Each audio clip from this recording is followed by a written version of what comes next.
Men who like to keep their morning routine simple will love these multi-for-him gummies, specially formulated with 12 key nutrients designed to support men's daily nutritional needs. Nature-made multi-for-him gummies help support muscle and bone health. It improves your immune health, and it increases your energy metabolism. With the quality you can trust, nature-made multi-for-him gummies have no artificial flavors, no synthetic dyes, no high fructose corn syrup, no artificial sweeteners, and is gluten-free. Pharmacists around the world have recommended Nature Made to be the #1 vitamin and supplement brand. So when you need something that's going to help you get you through the day, when you need something that's going to increase your energy to help you get you through that workout, to make you perform as an elite athlete at the top of your ability, try Nature Made multi-for-him gummies, because you don't want to stop to the 12th round.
Well, beautiful people, best damn nation.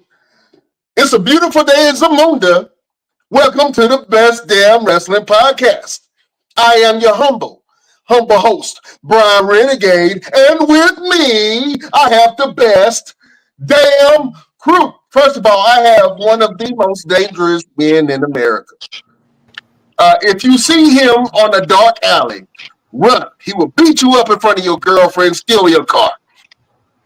He is the green-eyed bandit. He's the usual suspect for every crime. He fights people. He bites people. He's your mama's favorite wrestler, and he can whoop your daddy ass, the one and only maniacal Roosevelt. What's happening? Now, I ain't biting nobody in a very long time. You trying to make me out like Mike Tyson or something. No Diddy, bro. I'm not biting nobody.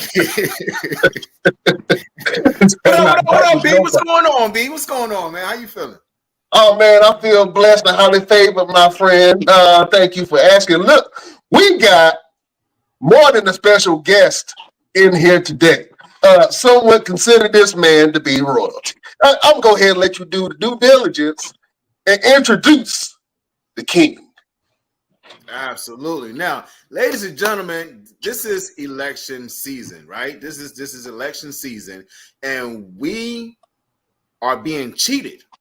We're being cheated because Kenny King is not on the election panel. He's not in His name is not up there. This man's name needs to be up there. We need to be voting for Kenny King for president of the United States for 2024. The man has done it all in professional wrestling. So what is next for him? President of the United States. Ladies and gentlemen, boys and girls, children of all ages, Best Damn Wrestling probably presents to you one of the greatest superstars I've had the esteemed pleasure to have met in my career. I first met him when he was part of Ring of Honor. We used to chop it up. He's giving me some really great advice. He's now part of TNA Wrestling. Ladies and gentlemen, the one and only Kenny King. What up, bro? Yo, all of that is true except for the TNA Wrestling part. But you know, oh no, man, it's been almost a year. Yeah, I mean, I guess that means he don't watch TNA. Man, listen. What is wrong with them? It's been on. That's a whole. Oh, we're gonna dig into it. We're gonna dig into it. We're gonna figure out what's going on. Well, ladies, for those who don't know who Kenny King is, give them a brief rundown of the man, Kenny King. Oh, you're talking about me. I mean, Kenny King is a 23 year professional wrestling veteran. I was trained initially on national television on WWE Tough. I was a finalist on Tough Enough after being Tough. So I guess that means I was trained by Al Snow, Bob Holly, Chavo Guerrero, and Ivory. After I left Tough Enough, I found a wrestling school. So around that time, this was right after the first time, and this is my cat being ashamed. Whenever I do one of these podcasts, she feel like she got to come and get her little cameo. So she doing what she normally do. This was right after the first Tough Enough, and a lot of them cats had been taking, bookings, but they'd only really been wrestling from Tough Enough, so they didn't know what they were doing. I mean, I didn't know what I was doing at the end of Tough Enough, so they're taking bookings, indie bookings, and stinking up the joint, and basically it was a name, all the Tough Enough kids, they don't, they don't respect the game, blah blah blah. So I trained for a year after Tough Enough because I wanted to be able to know what I was doing. Right, Tough Enough provided a really good base, but I didn't really know what I was doing. And found school here in Vegas, who's one of the main trainers was a guy named Cowboy Scott Casey, who was Booker T's trainer, and was very fortunate that toward kind of he kind of broke his wrestling retirement, but Nick Bockwinkel would come by and train us on promos and things like that. And so being able to have that kind of pedigree in this business is crazy. And so, that led to Ring of Honor, multiple stints in Ring of Honor World Tag Team Champion 3 times over, 2-time Ring of Honor World Television Champion, 2-time X Division Champion for my stints in Impact. So New Japan Pro Wrestling, CMLL, yeah, your boy's been around. Your boy has been around for sure. Now, I'm gonna let Brian do it because I know Brian's got a question for you that he's been itching to ask. So I'm gonna let Brian go ahead and drop that question on you because I'm sure I got a couple. But I want to go back to the time with Tough Enough, man. Take us through that mentality of wanting to try that competition for the first time, because that's not an easy thing to just go from being green to just jumping on TV. So take us through that transition of what made you want to do Tough Enough. I was playing ball. I was playing football at the University of Florida, and I remember watching the first Tough Enough with my homies in the dorm, and all of us are wrestling fans, and watching this is the first time, people watching people jump rope and learn how to run the ropes and jump bags and doing all that, and the whole way I'm like, man, I could do that, man, I could do that, man. They got these suckers up here, bro. If they only, I bet you they never let me do nothing like that, get an opportunity to do nothing like that. Just, running mouth and just enjoying it, right? Because it's the first of its kind. Nobody had ever gotten a peek behind the wrestling curtain like that before. So fast forward, I ended up transferring out to UNLV. Very long story short, my transcripts are held by my previous athletic director. I can't play ball at UNLV. I got a forfeit year eligibility. So I'm just going to school. And I'm going to school, and I open up the student newspaper, and it's a big old one-page ad, are you tough enough? And, I feel like that's God saying, put your money where your mouth is, boy. Now he was talking all that mess. Here's your opportunity. So I said, I feel like the worst promo of my entire career. But for whatever reason, I got picked. The auditions were here. And then, that's kind of how the whole thing happened. Like, it wasn't like I was like, oh, I want to be a pro wrestler. But it was like, well, damn, here's tough enough. Let me give it a shot. Absolutely, man. What does your family think about you wanting to get into wrestling? Like, were they gung ho for it? Like, oh man, yeah, that'll be good, or did they not understand the whole wrestling thing? I went from playing college football to not playing college football to now like wrestling and like in the very beginning, the places that and things like that. Especially when you invite your family. I can remember my dad saying to me, "This is what you traded football for." I'll never forget. This is what you traded football for. You got to wrestle in these smoke-filled rooms for your rest of your life. And I was like, well, I didn't really trade. This is how it happened, right? Shit happens. And so it was. And I tell my students now, man, like nobody really is gonna understand your girlfriends, your friends, your family, your mom, your dad. This is what you want to do. Then it's it's not something. Once you get bit, you're bit. That's it. It's a wrap. So it was. I'll never forget. It's also like, this is quite some time later. But my dad was in sales, and I get a phone call. I need you to come over to the house. So I head over to the house. It was like, client, I need you to sign these 8x10s. I was like, oh, the guy you want me to sign 8x10s? The guy who was racing his life wrestling. So that's just one of the things. It's full circle, right? Like, the guy who was like, man, you could be doing so much other things with your life. Why are you doing this? Which I can understand as a father, right? Like, I don't want my daughter to get into pro wrestling. So I completely understood why. Now as a father, I understand why. But back then I was just like, bro, you do what you do. I'm going to do what I do. And it was just a full circle moment to sign autographs for his clients when he used to tell me I was crazy. So now as a father, right? And do you have boys, girls? I got one girl. One girl. Would you let your daughter get into the wrestling business? No, absolutely not. She would have to be phenomenal, one, and absolutely obstinate about it. Like, it would have to be it's going to ruin our relationship. But other than that, hell, no. I wouldn't. You don't want her to be a legacy? Nah. The Charlotte Flair. Nah. It's a hard road that I wouldn't wish on anybody. You know what I'm saying? Like, it's a road that, I don't know if I'd wish it on my worst enemy. It's got incredible highs, unfathomable lows. It's an amazing. I always call it it's a beautiful, amazing, grimy, disgusting, terrific business all in one bite. And I just wouldn't wish that kid. I think she could do a lot better things with her neck and spine than. Oh man, I understand that.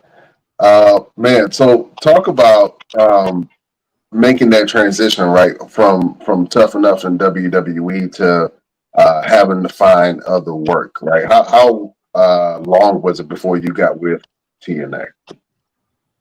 It was years, man. Like, I didn't know nothing when I left, Tough Enough. Like, I didn't win, and I can remember being like, all right, well, they know.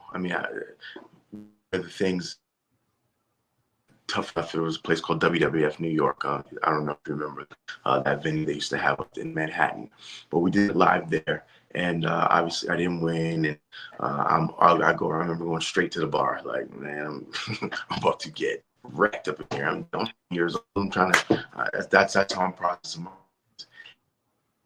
Comes over to me as I'm kind of at the end of the bar, obviously not very happy, and he comes over to me and he's like, "Look, you should shake that shit off. Everybody knows you're the best one, but this is just politics."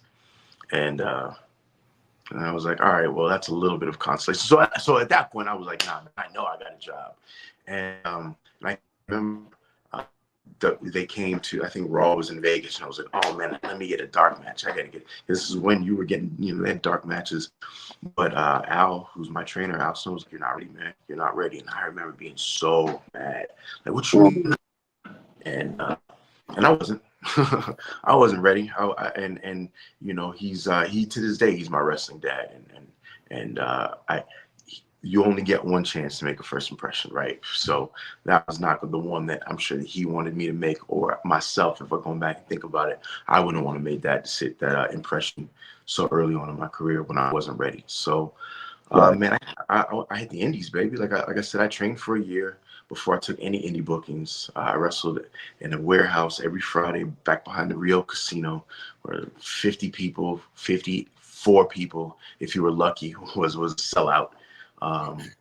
And whether it was 100 degrees outside or whether it was 30 degrees outside, we was in there every Friday doing free shows, honing our craft. And then about a year later, when I felt like I was ready, I started taking indie bookings in California, and then Utah and Arizona, and then just started kind of making my little indie loop. The beginnings of PWG and some of the other West Coast based, like UPW with Rick Bassman and Cena and Christopher Daniels and Samoa Joe. So all there's just kind of making this little loop, and then I figured that it's at that point, man, everything was on the East Coast. CTW, Ring of Honor, the ECWA, Super 8, all of these things that at that point FIP was getting hot. So all of these things was happening on the East Coast, and it's just not. It's not what it turned out to be on the West Coast now, but it's far from that. So I made the decision to Florida. There may or may not have been a woman involved also. Florida. They do that too, They make you move, make you uproot yourself, put you in a whole new place. That one may or may not have been a good idea, but it was a great idea. That's how I got my baby. But other than that,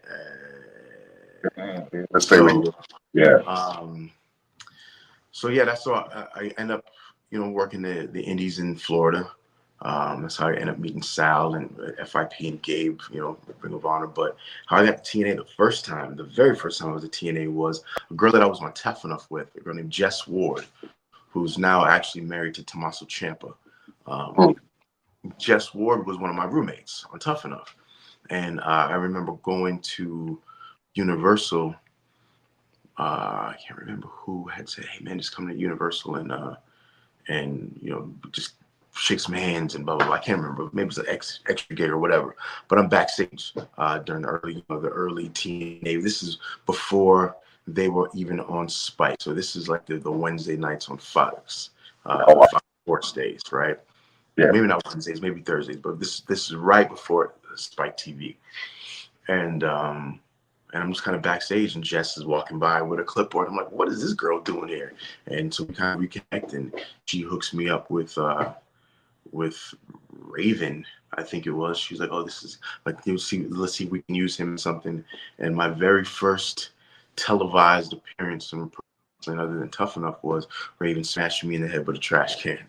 And, and that's kind of how that started. And then I got in with Terry Taylor, and I would come back in, and I did a pretty long string of jobs, right? Like I got to wrestle like Ron Killings, the Dudley Boys, Monty Brown. I think I got to wrestle Jeff Jarrett and somebody else. I got to wrestle New Age Outlaws. Like, so it was keeping me around, but not signing me or really giving me anything. Like,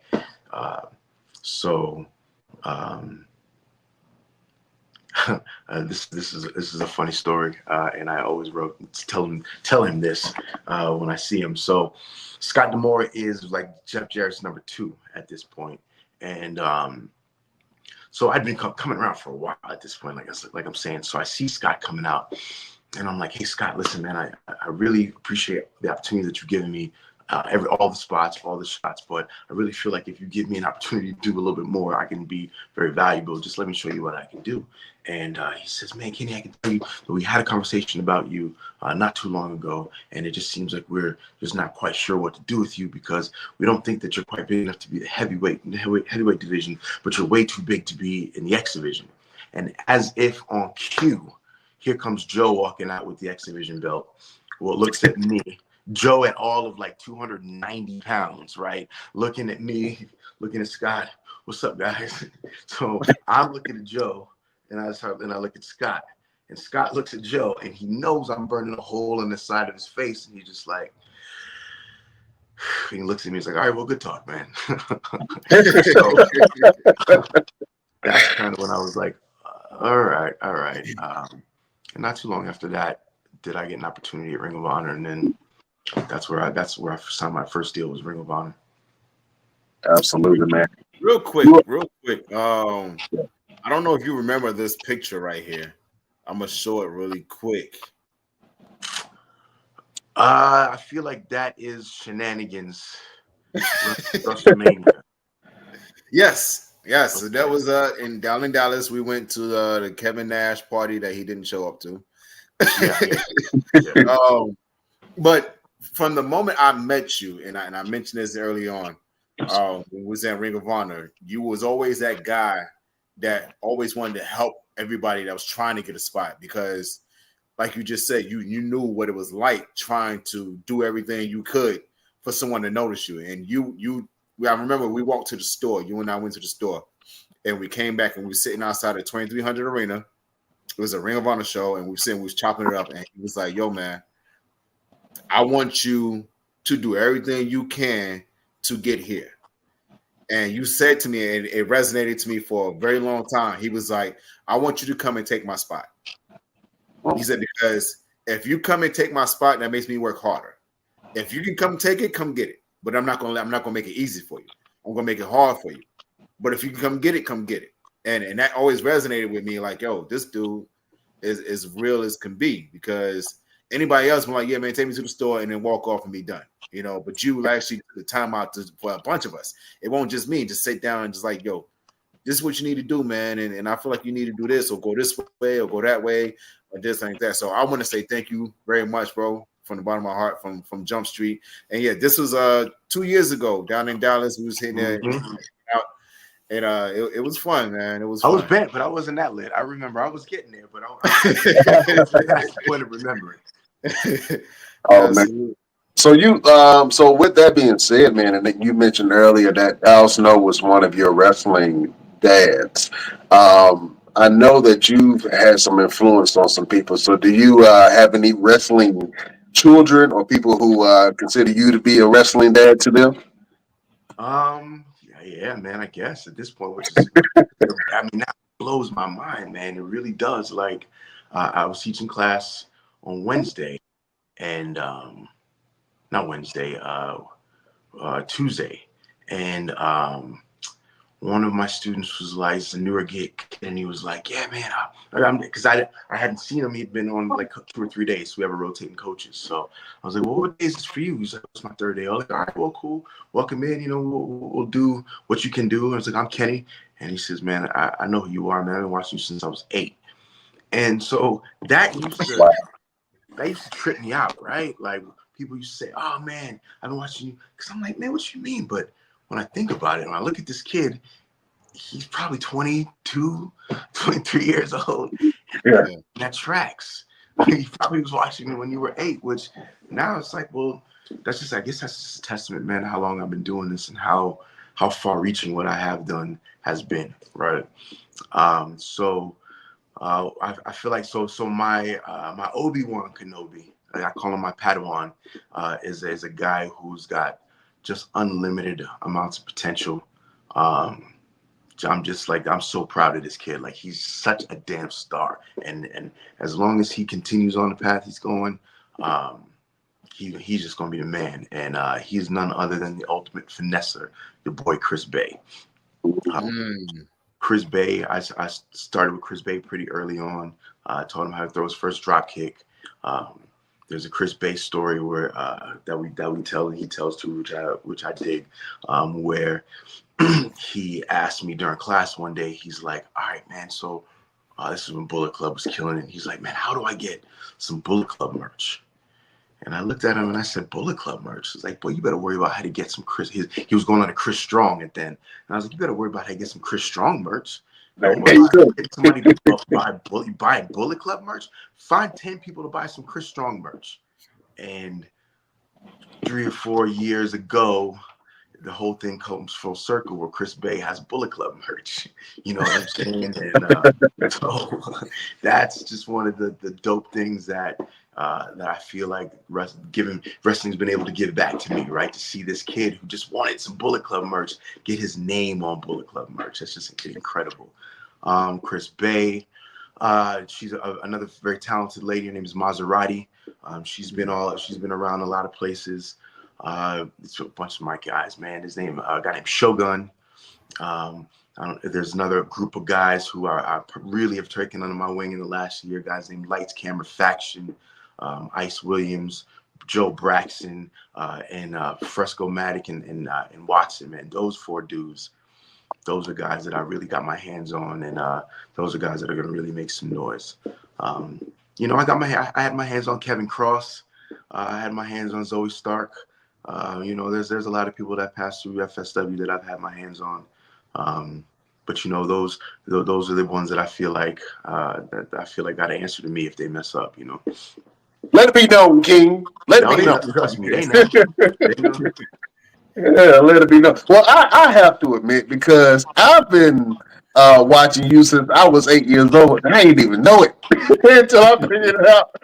But man, you were a part of this iconic show that I grew up on Nickelodeon called My Brother and Me. And I love that show. I always thought that show got canceled way too early. And you know, for me, it wasn't a lot of me on TV. You know what I'm saying? So me seeing young kids on Nickelodeon of all crazy, man, I thought that was a great show and a little bit ahead of its time, man. Can you talk about your time being on that show? Man, this is what I want to say about My Brother and Me, first and foremost. My Brother and Me ran for 1 season in like 1994. And you have people who are our age and around our age who this is so much a part of their culture, so much a part of what they remember. Oh man, I remember My Brother and Me. And you know, almost 30 years later, it's like, who knew that this show that got canceled way too soon, and I'll tell a story about that, would resonate with so many people still so many years later. It's a crazy thing. Yeah. So I was a kid actor. I used to get my act on. I was doing commercials and I was on Clarissa Explains It All and Welcome Freshmen and Snick commercials.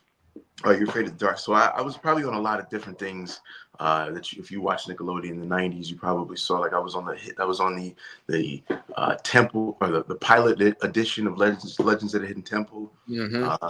I did motion capture for the Super Nintendo Guts game. My little 9-year-old Kenny Face is still on it. So you lived my dream, sir. I've been on your TV your whole life. Yeah, you lived my dream. I remember all those shows. I'm like, you was on Temple? I did the pilot episode before OMAC even worked. It was just the guy standing by him, and they was trying to get the mouth and the. So I was a green monkey way back in the day. Oh man, OG green monkey. The first green monkeys. So that's kind of how that happened. It was just a thing, and that actually, so the episode that I was on was actually the pilot episode of My Brother and Me. So that's the episode that got the show bought. And so what was supposed to happen was that was filmed as the last episode of the season, and I was supposed to be brought back as a main character in the second season. And somehow in between this and that, it got canceled. But yeah, I was actually going to middle school with Amanda Seales at that time. Like I've known Amanda Seales there my whole life. And it's just crazy how how that show still, I mean, people still talk about that show to this day. Bananas. Yeah, man. Do you still keep in contact with anybody from those days? Me and Alfie still talk on Facebook or on the gram every now and then. Like he lives in LA and he's LA. Boy, let me tell you. He's LA. Like, oh, what up, cuz? You know what I'm saying? What up, cuz? OG, triple OG. I got you. Every now and then, like I haven't seen him in a couple years, but he pops in every now and then in Vegas. But we keep up on the gram. I haven't spoken to Jimmy Goo in maybe a decade. He hit me up. Man, I think it was like right after I think it was like on some basically when I got back to Impact on Spike, he was like, "Why am I seeing you on TV?" And that was it. Amanda and I don't talk no more, but that's a whole other story. Man, you don't want to mention that story? Is it juicy? Okay, I'll leave it alone. I'll leave it alone. No. I'll leave it be. Oh man. So your time in the Ring of Honor, you've been part of a bunch of different things, but one of the biggest things that I remember to date is the cabinet. You know, you guys did this entire presentation, man. Like the whole presentation is everything, and the cabinet gave you presentation. Like it was, like I mentioned earlier, you're supposed to be the president of the United States for 2024, and that was the whole gimmick with that whole entire thing. Run us through that and tell us how that whole concept came to be.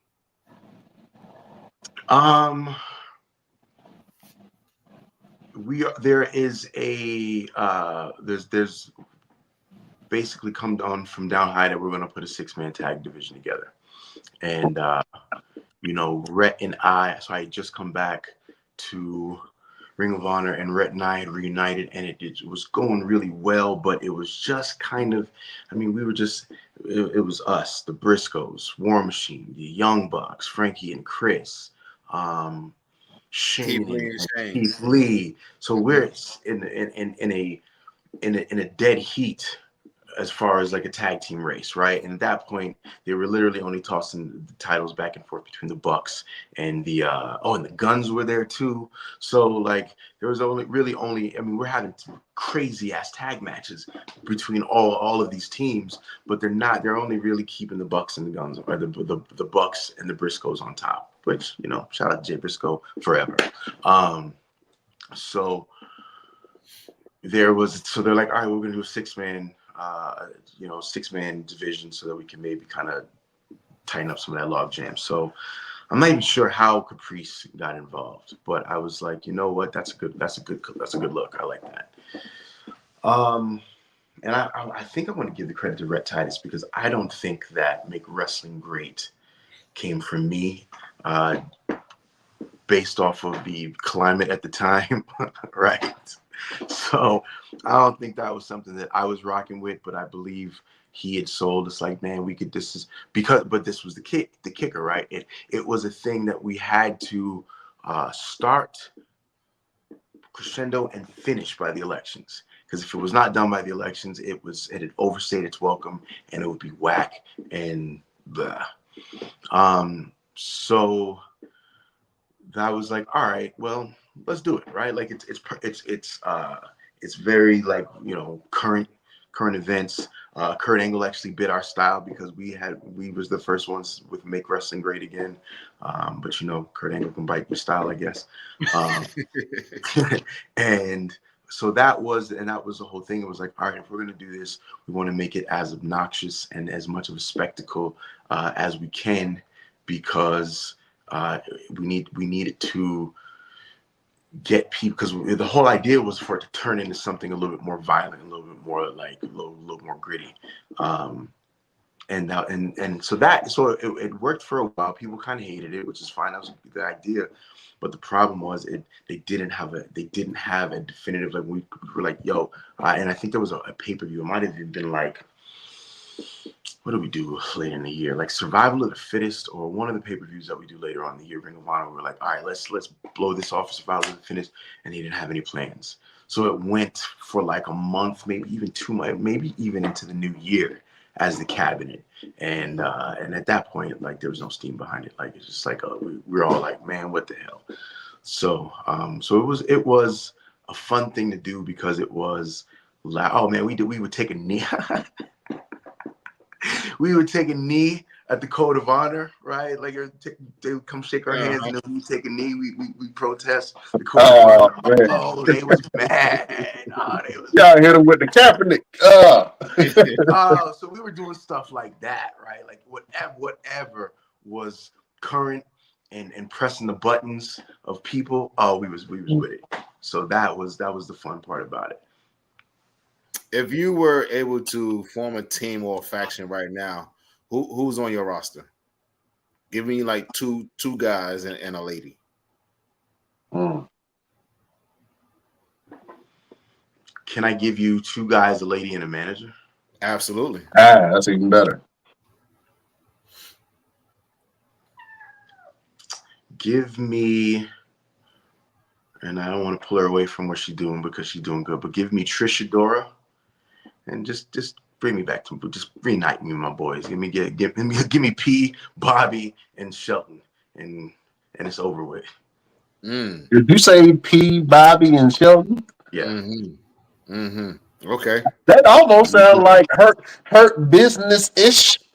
Hurt syndicate, hurt somebody, you know what I'm saying? I hear that that somebody just trademarked that just recently. So okay. I dig that, man. I dig that. That would be a mean ass faction, man. Y'all be kicking everybody's ass. Because Trish is really killing it out here right now. Trish is for someone to not really pick her up really big. She's been killing it for years. And whatever's going on with Bobby and MVP and Shelton Benjamin, I don't understand.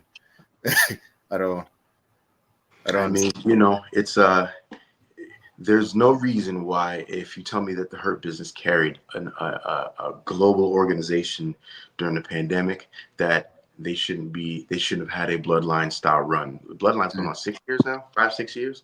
Yeah. So why didn't Hurt Business have a 5-6 year run? Listen, I was so upset when they broke up the Hurt Business because I had just bought a damn shirt. I had just bought a shirt, and then the next week they broke up, and I couldn't understand why. And for some reason, they kept the Hurt Business away from the Bloodline at the time, which I wanted to see them feud, but make the money, make the money. Right?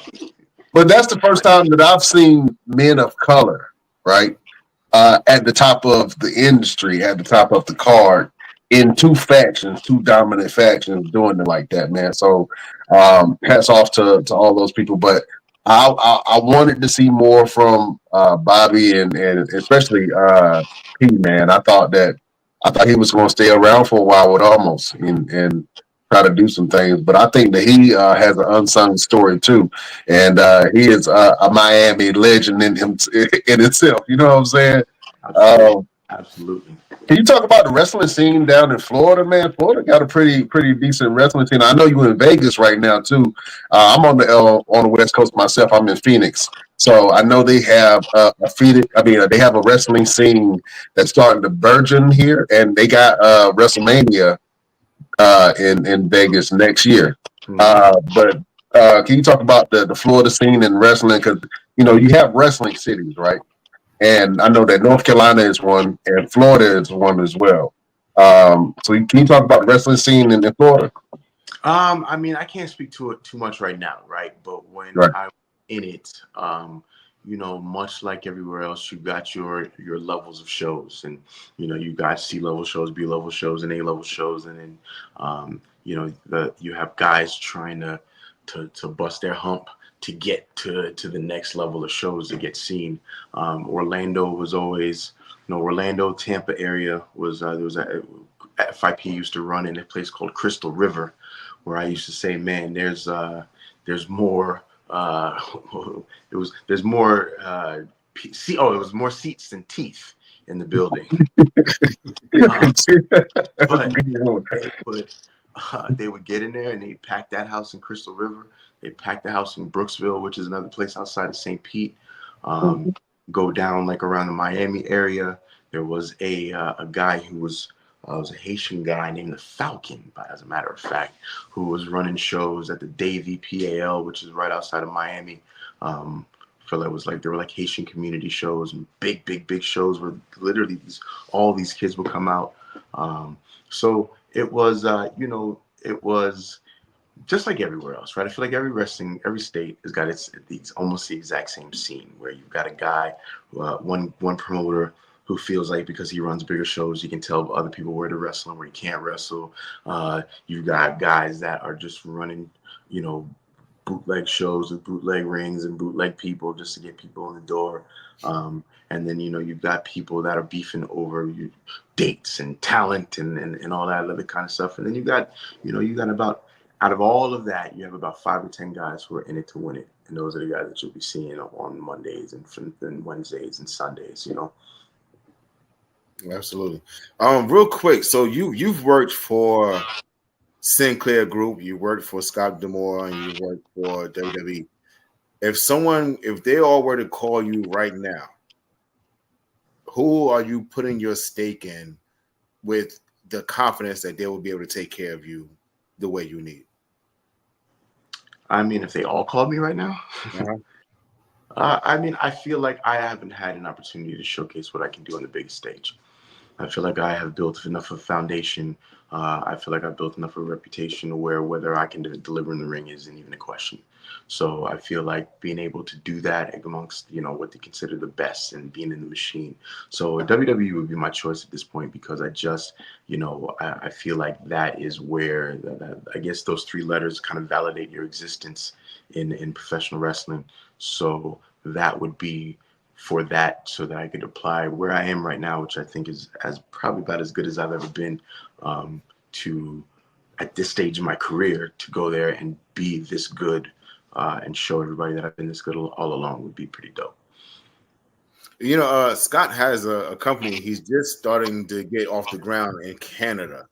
Any aspirations of being able to work out there?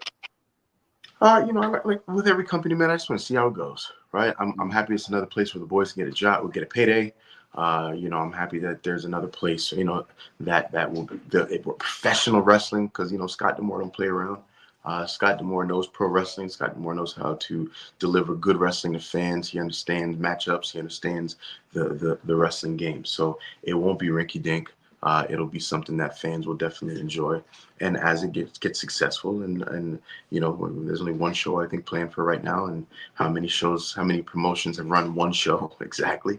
So I wish them the best, man. I have no beef with Scott at all. I like Scott. Scott gave me an opportunity, and Impact when Ring of Honor imploded. So I wish all those guys the best. My young youth, Sheldon Jean, the Canadian gangster, he's going to be on one of those shows. So get to see what he does. Awesome. Go ahead, Bill. Absolutely. Yeah, man, I'm gonna dig back into your acting bag a little bit. You know what I'm saying? Not sure if it was quite acting or not, but you were on a show, a worldwide phenomenon, man, called The Bachelor, if I'm not mistaken. Can you talk about your time being on that show? So I was on The Bachelorette. And then I was also on Bachelor in Paradise. So I got two of them things. Two bachelors, yeah. Two chicks. I got two of them things. The Bachelorette, man, was a dope experience. I got a phone call one day. So I'm old school. So back in the day, you could get a phone call at any moment, being like, "Hey, this is Vince McMahon. I need you to get in your bag and drive." And the boys rib you at any point. So I've been conditioned to this, right? Yeah. So I get a phone call one day. It's a 310 area code, LA. I don't recognize the answer. "Hey, this is Kenny." "Yep." "Hi, this is XYZ from ABC. Would you ever consider being on The Bachelor or The Bachelorette?" I know somebody's ribbing me. So my very first, response is, "I'm black, right?" And there's silence at that end. There's silence. Yes. Yeah. Oh, okay. All right. So what do you mean? What do you need? And that's kind of how it started, man. It was a process. It definitely was a process to get on it, but it was a very dope experience. I mean, I there's guys that I still talk to this day. There's a group of us that we still like really tight, being able to travel all over the world. And man, like it's as culturally relevant as pro wrestling in its own corner of the planet. You know what I mean? Like it's there's still people who recognize me from the Bachelorette. There's still, you know, people that want to ask me questions about the Bachelorette. What about this? What about this? Is it really like this? So it's a, you know, it was as important, I feel like, to my relevance as Tough Enough or anything else that I did. So it was a really dope experience. You know, obviously I didn't find love, but it's all good. Did you want to win the show? Did you want to win? I was open to the opportunity, right? I did not. So I'd never seen an episode. So when they called me, it was like, hey, we want you to do this. I called my mom. I'm like, Mom, can you do me a favor and like watch some episodes of The Bachelorette to see if I should do this or not? She's like, what? I just like watch like 2 episodes and see if I should do it. And then, so she calls me back. She's like, are you crazy? Like, is this what you want to do? But I'm like, I don't know, because I don't watch the show. I know what it's about, but I don't really know. I'm honestly in my brain, I'm thinking it's like, okay, it's like Love Tough Enough, right? Like we're gonna do some stuff, gonna be some physical challenges, you know, we're gonna have some time to go out, hang out, have some drinks, and it's gonna be all that. But it wasn't like that at all. So I was just open to the opportunity. If this is how I was gonna meet my wife and it happened on a freaking dating show on ABC, then great. It wasn't too long after that I got there that I was like, yeah, this is not it. But I'm still gonna stay on as long as I can. You know what I'm saying? Yeah. Boy, you better than me. I couldn't be on there trying to prove my love to with 30 other dudes. Like every night I got to prove my love. Yeah. I mean, the thing is, you get cut pretty quickly. So there's dudes getting sliced every week. So and you know, after a while, bro, it was like they would say, I think you guys like spending more time with each other than you do with Rachel, and it wasn't really not true. Like we was bonding, we was playing cards, like we was having a good time. They were like, screw Rachel, man. We're gonna get drinks after this. Rachel was cool though. Shout out to Rachel. She was cool. Shout out to Rachel, but at that time it was like, hey, we about to play some spades real quick. get this dice game popping. I'm going on this date. I'll be back. Don't you look at my cards. I know what I got. Oh man. So look, man, what's next for Kenny King, man? Do you have any projects that you're working on? Anything big? I know that you're doing training and stuff right now, but what's next for the King?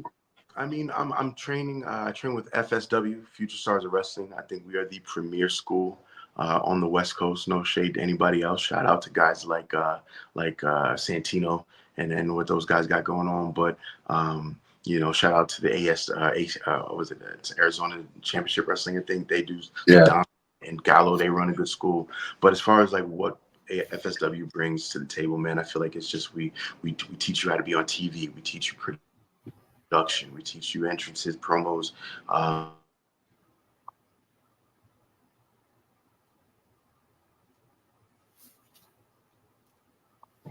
think we got kind of lost Kenny for a second. Give it a second. You may come back on.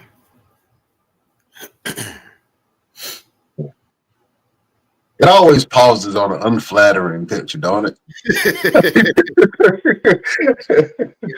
Y'all need to fix your internet over there on the West Coast, man. Hey, man, you know, it's a lot of people pulling at the same time. You know what I mean? The city's got to get over mountains and stuff, man. It's a lot, you know? Yeah. We're going to give it a second, see if we can get Kenny King back on here. But it's been a great interview so far. And, man, it's so good to be able to chop it up with this man. I haven't seen him. Then we just lost him a little bit. He'll come back. But I was very interested about the whole Bachelor thing. I was like, I don't know if I could be one of 30. You know what I'm saying? Like, after she get off a date with somebody and the date went good, she done kissed the dude. And they're like, all right, Brian, you up next. Next is your date. I'm like, she just got fondled on the last date. I know you. Did you brush your teeth when you kissed her? Like, I want to kiss after you. Yeah, I'm not kissing after you. In your sloppy seconds. You were in the same room as me. I know you ain't brushed your teeth this morning. See, I couldn't do it. I couldn't be on The Bachelor. I couldn't be on no dating show, nothing like that, man. I'm just a little funny at it like that. Oh man, yeah, I couldn't do it. But like, yeah, I couldn't do the Bachelor. 30 dudes, bro. That's 30. a lot. Could you be on the Bachelor? Like, if you had a whole show just for you, could you be on the Bachelor, like the Bachelor, and have like 30 women that you had to choose from back in your heyday? I know you got the love. I know you're loving your life right now, but back in your heyday. I got the perfect one now. I got the perfect one. But Yeah. man, I'm gonna be honest with you. I thought about it. I've actually thought about it. I was like, yo, I would love to be on that show, like just give it a chance. But I was like, I would have a ridiculous headache. You gotta think about it. Like you're sitting with this one and you're vibing, and then you get with the next one, and then you're not vibing, and you got to deal with whatever she got going on. He was like, all right, I'm ready for this to be done because I'm ready to get rid of you. And then you get with the next one, and then you feel like you're vibing until later on she started acting great. Like it's just too much, too many factors, too many energy, man. I'm an alien, bro. I can't deal with too much of these human energies all around at the same time. Like that's a lot. That's a lot. Yeah. I can dudes that deal with multiple women at the same time. God bless you. I couldn't do it. I only need one. Just No, yeah. I'm gonna be 100 with you. Back in the day. Back in the day. Long time ago. Long. That's Oh, it. Jesus. Do, you know, one here, and keep it separate and keep my mind focused and everything else. But man, after a while, you be like, all right, let me look at my calendar. Okay, I got this one on Wednesday. All right, she on Tuesday. Oh shoot, I'm booked 2 on Tuesday. All right. Damn, I got Cheryl and Jennifer on the same day. What am I doing? I got wait. Okay, I got 3 Kims now. Which one is which? Which one is one of them Kims got stinking breath. I don't know about this Kim. Yeah. See, that's too much to keep up with. Too much to joke. And then you got to figure out like who has allergies. So you can't take this one or this restaurant because she got allergies. You got to remember that. She allergic to shrimp. Took the one movie, and you like, okay, baby, want to go see this movie? Like, we saw it already. You right. Yeah. Shout out to everybody who can balance multiple partners. I ain't the one. I can't. I'll be forgetting people's names too much. Right. I got the perfect one now. We good. We happy. We excited about life. Just man, listen. Yeah, I'm good. I don't need 50-11 of them. I don't need 3 Kims. I got one lead. Just got one lead. That's it. Oh man. Well, listen, man, we had a great interview with the one and only Kenny King, man. He was able to talk about his wrestling career coming up and Tough Enough, being on The Bachelor, being on the hit television show on Nickelodeon, My Brother and Me, and much more, man. So make sure that you guys go back and check out the rest of this interview. And more than likely, we'll have Kenny King back on the show, man. Great guest, positive brother, man. And we're looking forward to more stuff from the one and only Kenny King. Absolutely. Roosevelt, man, what you got going on, man? Man, right now I'm packing, bro. Packing up the house. Packing up the house. You gotta be specific when you say certain things. I'm forget. We're in 2024. I'm packing up the house. I'm packing up. There he is. He's jumping back on right now. Here we go. King. The King is back. Didn't realize that my phone was not charging. Oh, it's all right, man. It's all right. It's all good, King. Well, look, when you left, Roosevelt was talking junk about you. You know what I'm saying? He said that he said all kind of stuff about one of your aunties. So give me one example of what I said. Tell me one thing that he said. Huh? It won't positive. Anyway, he always got some beef with everybody on the show, man. And so we got this segment on the show that allows you to do some back and forth banter, man. So we're going to do a promo battle between you and Roosevelt. It's going to be a slobber knocker for the ages. It's going to get bloody in here. Beautiful people, prepare yourself because we are going to war.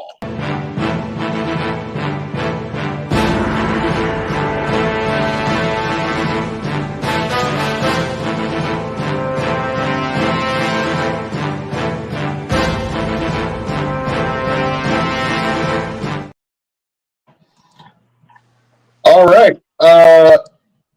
Roosevelt, you got who you going first, or you gonna let Mr. King Oh, destroy you? let the king go ahead and go and drop his gems. All right. King, you got up first. All right, all right, all right. Well, in case you don't know, or in case you just slow, my name is Kenny King, King. And for the better part of his career, Mr. Roosevelt Connors has been walking in my footsteps. He's been picking up my cheesecake from Junior's. He's been fetching my bag, walking my bag around. So just because you got green eyes don't mean you can go there. When you see me coming, you bend the knee. When you see King coming, you pay your respect. Because from here to North Carolina, everything you've done, I see you just went to Europe to go hone your skills, man. You just walking in my footsteps. Did you see my statue when I was there?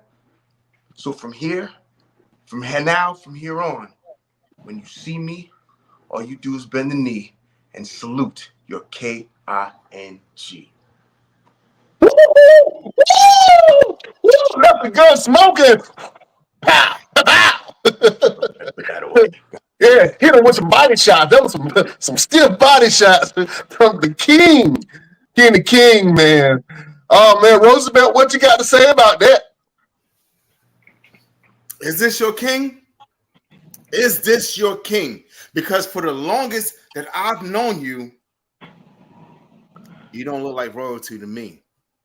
You look like the guy that's been trying his hardest to stay at the top of the mountain, but realizing that on the back of your neck wasn't the wind. The back of your neck wasn't the rain.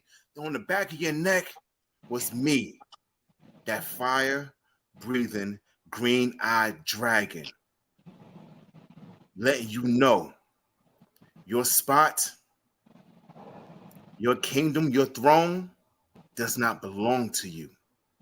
You're not my king. You're just the next man, the next step, the next obstacle for me to let the world know, and to remind you that I'm Roosevelt and I like to fight. All right. All right. Book that. Somebody Yeah. book it. Somebody book it. Book it. Book it, damn it. Book that ASAP. Oh man, great promo battle from the one and only Kenny King and Roosevelt, man. Listen, I'll put my money on it. Damn it, you in Vegas. I bet on it. I bet on it. Oh man. Yeah, take all my money. No, they'll take it. No question. Oh man, Kenny King.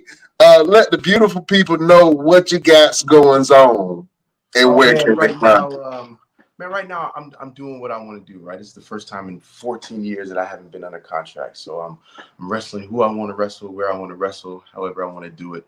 I'm involved with a company right now, a really good up and coming company called ACW, All Caribbean Wrestling. We're doing shows all in the Caribbean. So we did a show in the Bahamas, which was sell out. We just did a show in Kingston, Jamaica, and then we're going back to the Bahamas next month. There's it's FEW in Florida is kind of like the sister company to it. But I mean, we've just got it's an amazing roster. Mark Henry is very much in he's our general manager and he's involved in the office. The Pope is involved. Myself, Lindsay Dorado, Jay Rios, Maserati. We just got a whole bunch of dope athletes. The Kentish brothers, the Russell twins. Like, we've got a whole bunch of dope athletes that are just right there, ready to give. These countries that they love wrestling. The Caribbean people, they love pro wrestling. So for us to go there and give them a show with a bunch of people that looks like them, they love it. They eat it up. It's been a very amazing venture so far. I look forward to.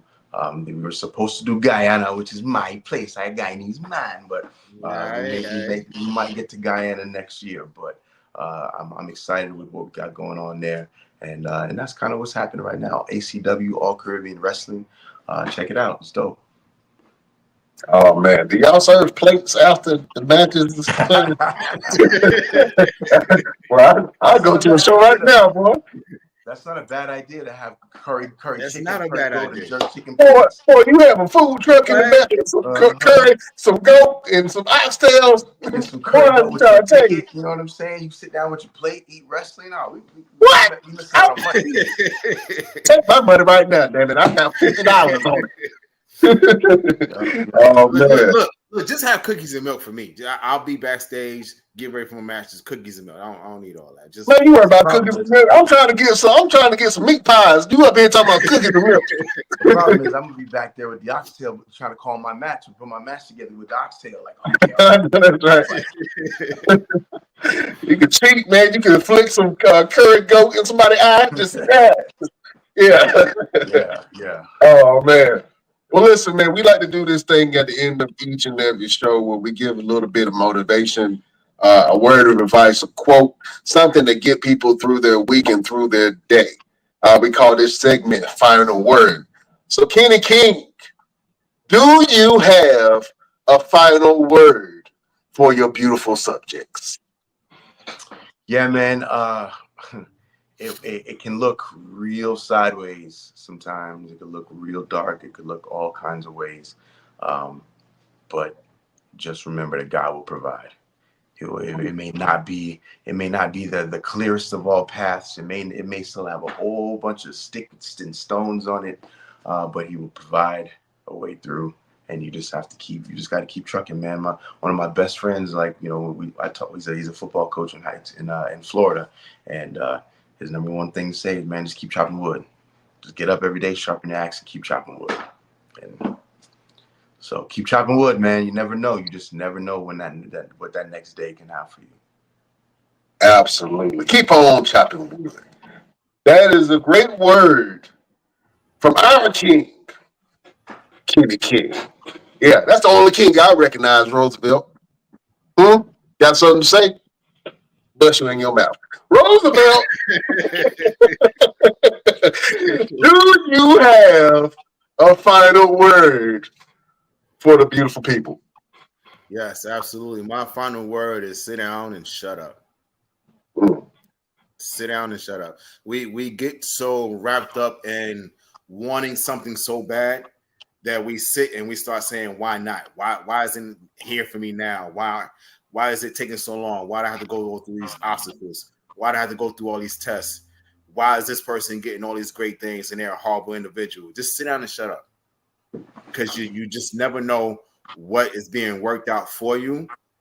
And when it comes for you, is nothing that's going to be able to stop it. It's nothing going to be able to take it away. So stop asking questions, stop complaining, stop looking at the next person about what they have and what you don't have. Just sit down and shut up. It's coming. Man, you made me feel like I was 5 years old. Sit down and shut up. Oh, man. That was the final word from the one and only Roosevelt. Beautiful people, if I had to leave you guys with a final word, I would have to say that discipline paves the road to success. I'll say that again. Discipline paves the road to success. A lot of times, you ever find yourself wanting something, and you're like, man, like you just mentioned, oh man, I want this. Why I don't have it? Why? Or I can't get this now. But the thing is, sometimes we are not in position. We're not in position to receive the blessings that God has for us. You know what I'm saying? And it might be a little thing, like for instance, um, me and my wife last year we wanted to have a baby, but we wasn't in the right place to be able to welcome an addition to our home. And then we moved into our new home. Now we had the space. Then we just got married, and then we had a baby after that. So although what we wanted was a baby, it wasn't the right time. We wasn't in position to receive that.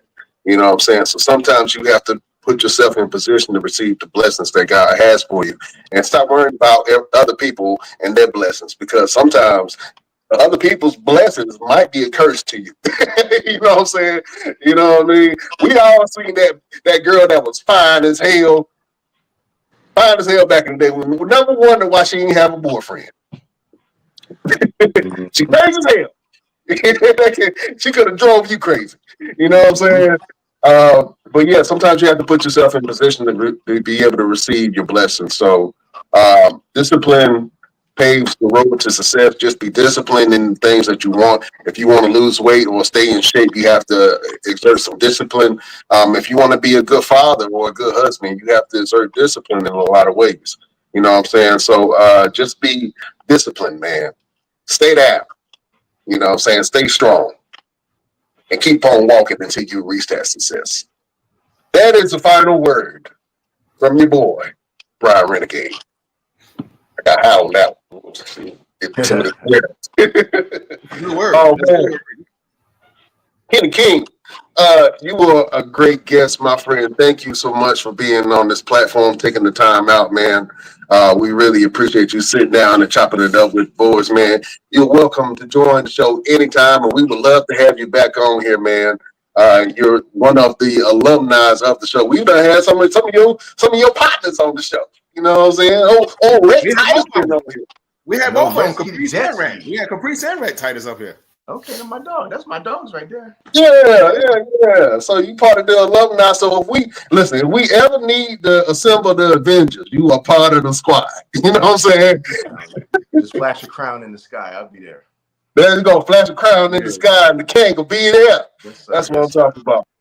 Oh man, listen, I wanted you to help me end the show. Is that okay? Sure. All right. So I'm going to say, we will see you next week on the next best. I'm going to point to you, and I want you to say "damn," but I want you to give me a damn that only the king can give. Beat from your bowels. You know what I'm saying? So you got me. One of them Ron Simmons like dams. That's the first thing that came to my mind. So that's what you get. Yeah, one of them deep Ron Simmons dams. All right. Got that you can only get from the king. All right. Beautiful people. We will see you next week on the next best. Woo! That was good. That was good right there. We need that soundbite. Wrestling podcast. Kenny King. Oh man, thank you for being up here, my friend. We got to do this one more again. I'll be down. Just let me know when. My man. Hopefully, when we do it again, it'll be in preparation of or after you and I step in the square circle. Hey man, just call somebody to book them. Tell them to send me a plane ticket. I'll be there. Cut the check. Tell them cut the check. Send me a ticket. I'll be there. Hey, you guys Have bags going on in heaven right now. Travel. Travel, hotel, food, per diem. You know what I'm saying? All that. I got Curry Goat on my rider, so you know what I mean. On that thing. Absolutely. Oh man. Well, thank you for joining the show, my friends. Beautiful people. We can't hold you no longer. You can check us out on all platforms on Instagram, Facebook, Spotify, iHeartRadio, wherever you get your podcast, you can listen to the boys on the Bestdamn Wrestling Podcast. Shout out to everybody in Brussels, Paris, Australia, London, all those places that listen to the boys at the Bestdamn Wrestling Podcast. We appreciate y'all. Could be doing anything in the world, but you're here listening to us, and we love you like step cousins. Beautiful people, we will see you next week. We bid you adieu.